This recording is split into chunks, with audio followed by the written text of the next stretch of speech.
Investidores, na semana passada eu compartilhei com vocês que tomei uma decisão importante, que foi, pela primeira vez no ano, eu fiz uma transferência da wallet para a corretora para fazer algumas modificações nas posições. Realizar um pouco de Bitcoin, pegar um pouco de Bitcoin também e transformar em altcoin. E hoje eu vou estar fundamentando um dos motivos da realização do Bitcoin, tá? Além disso, eu vou estar dando uma passada lá na SEI, que o Alex Freitas pediu uma análise no último vídeo, e vamos também falar da Chainlink, que eu vou estar mencionando para vocês qual o próximo ponto de compra que eu vou estar de olho para ela nos próximos dias, beleza? Então bora lá começar aqui primeiramente com o Bitcoin. Bem, para o longo prazo, eu havia mencionado com vocês que eu estaria bastante atento a esse nível de retração de 0,68 com a escala logarítmica ativa ali por volta dos 39 mil dólares. Não só porque é 39 mil dólares, não só porque é 0,68, mas também porque é o ponto de controle de todo esse range deixado para trás ali entre 2021 e 2022, tá? Então a gente vê uma boa confluência aí nesse nível de resistência. Após a gente chegar nessa região, a gente observa já divergências bearish no RSI em tempos gráficos maiores, correto? Do diário para baixo. E falando de análise de sentimentos, a gente apresentou algo aqui que me deixa um pouco desconfortável, tá? Que foi um aumento no funding. A gente consegue observar, eu estou aqui agora com o gráfico do Bitcoin no diário, esse aqui é o funding da Binance Futures. A gente consegue observar que não é bem-vindo um aumento no funding, né? Na maioria das vezes, quando isso acontece, é de se esperar uma correção em seguida. E a gente observa que pela primeira vez no ano, a gente teve um aumento do funding relevante. Vindo aqui para tempos gráficos menores, a gente consegue ver que ele ainda segue em patamares positivos, ali por volta de 0,02. É um funding que não é tão alto, mas pelo fato de apresentarmos esse aumento no funding na faixa de resistência, algo que não aconteceu ao longo do ano todo, me preocupa um pouco e me faz colocar um pouco de dinheiro no bolso, tá? O funding, basicamente, para quem não conhece, é uma ferramenta que tem como objetivo deixar por igual o preço dos futuros com o da spot. Quando tem muitos longs eufóricos abrindo nos futuros, o preço tende a se descolar da spot. E a gente consegue observar isso acontecendo exatamente nessa região, correto? Então, assim como o funding é um ótimo indicador que te ajuda a estar comprando no fundo, ele também te dá bons gatilhos para estar fazendo realização.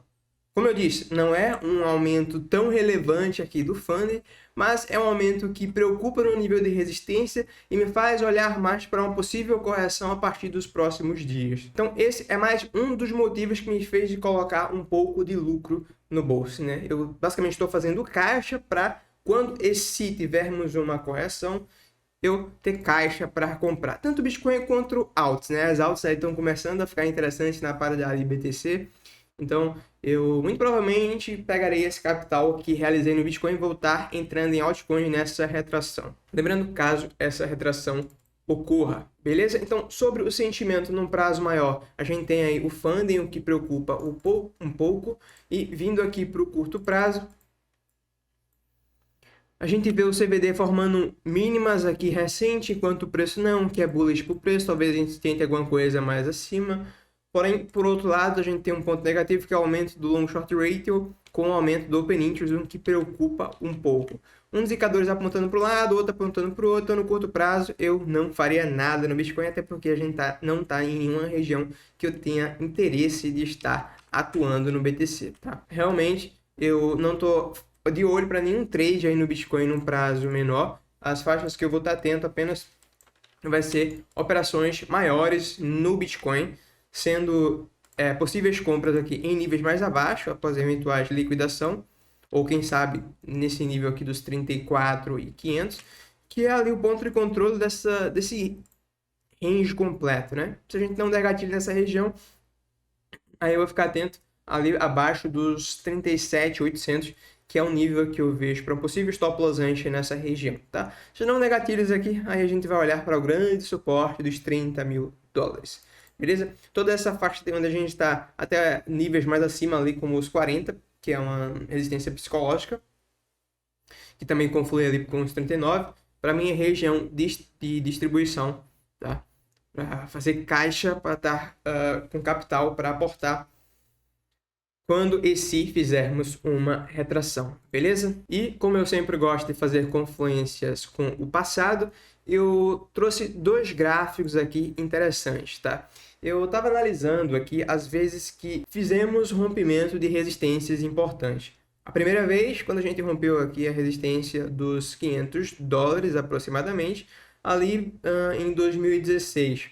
A gente observa que era um nível que o preço respeitou bastante como suporte, resistência. E uma vez que a gente rompeu, eventualmente a gente veio abaixo captar liquidez abaixo dos fundos para continuarmos subindo. Outro rompimento importante que a gente teve de uma resistência horizontal foi ali aquela resistência dos $6.000. Eu vou ter que descer aqui para 12 horas para ficar mais visual a retração que ocorreu, tá? A gente basicamente veio abaixo de um fundo importante, capturar a liquidez para ter combustível para seguir a alta. Outro rompimento importante foi a grande resistência dos $10.000, né?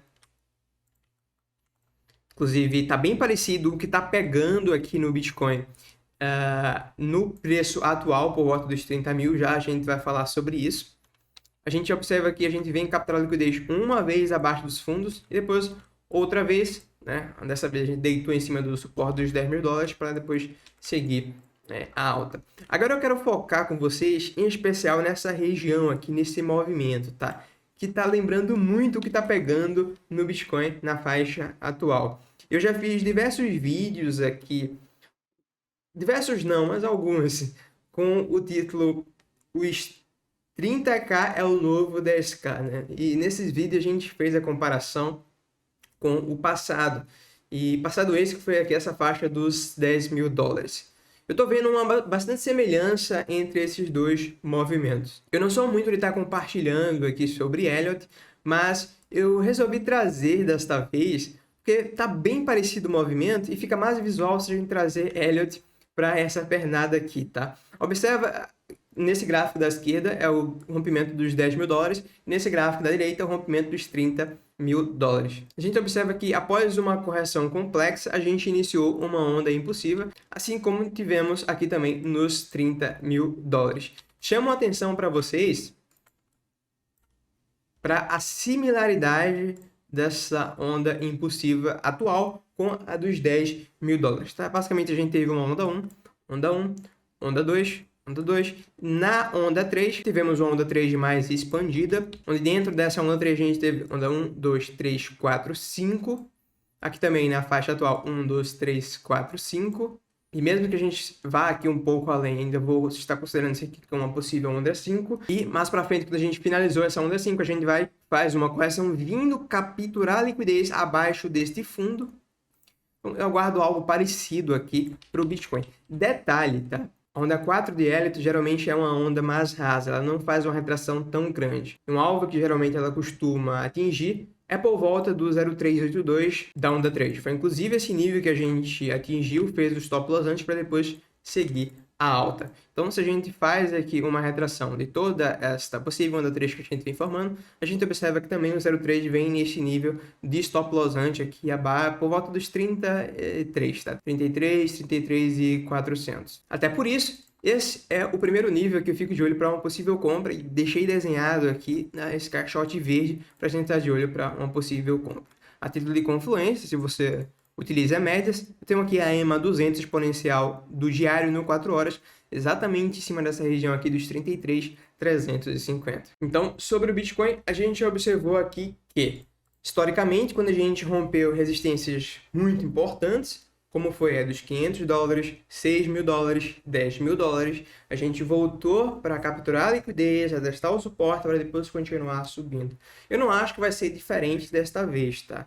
Olhando para o passado, a maior probabilidade é que isso aconteça. E agora a gente já vê sinais em um nível de resistência que a gente pode estar finalizando aí esta alta e chegando muito próximo de uma correção, correto? Para falar do order book, a gente pode dar uma olhada aqui no Trading Light. Não tem muitas ordens acima, né? O caminhão está livre. A gente vai ter algumas ordens aqui abaixo, 36.350, mas nada demais. A gente consegue ver um acumulado de ordens num prazo maior, ali abaixo dos 34, tá? Que é justamente o nível que eu estou de olho para uma possível compra, caso a gente faça um stop loss antes abaixo dos fundos. Fechou? Então temos uma confluência de bastante ordens naquela região dos stop loss antes que a gente está de olho entre os 34 e os 33. Beleza? Então, resumindo sobre o Bitcoin, na minha visão, é um ponto para estar interessante, para estar colocando dinheiro no bolso, para estar fazendo caixa. Estou fazendo isso, claro, o grosso segue para longo prazo, correto? Basicamente, eu estou fazendo a realização de uma parcial pequena. Beleza? Então, sobre o BTC é isso. Agora vamos falar da SEI e da Chainlink. Vamos abordá-las aqui de forma rápida. Beleza? Então, vamos lá falar da SEI. A SEI foi o Alex Freitas, né, que comentou sobre ela no último vídeo. Basicamente, a gente observa que ela está tentando reverter a tendência em prazos maiores, porém, eu não curti muito esse volume que ela apresentou no dia 13 de novembro, hoje, né? Após a gente capturar a liquidez acima do topo anterior, por volta dos 0,15, a gente deixou um volume de topo que me faz acreditar que a maior probabilidade é que tenhamos uma correção em seguida, tá? E fazendo essa confluência aí com o Bitcoin, que eu acredito que o Bitcoin pode trazer uma correção para a gente nos próximos dias, fortalece a ideia que a SEI pode estar fazendo uma correção também nos próximos dias. Mas a gente está vendo aqui um grande volume, correto? Isso, na maioria das vezes, quando a gente tem um volume grande mal posicionado no nível de stop loss antes, por exemplo, o preço termina devolvendo boa parte do movimento, tá? Termina formando um topo, nem que seja um topo local.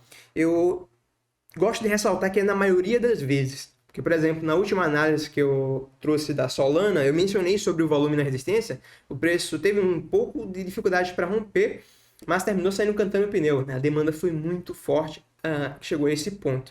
Eu não acho que seja o caso da Suita, ela não deixou tanto volume aqui de base, deixou um volume muito alto lá em cima. Então, eu acredito que realmente essa seja a maior probabilidade, encontrar esse topinho aqui e fazer uma correção. Mas estamos falando de probabilidade, não de certeza. Ela pode simplesmente sair cantando pneu. Vou shortar por conta disso? Olha, não faz parte da minha estratégia nesse momento atual.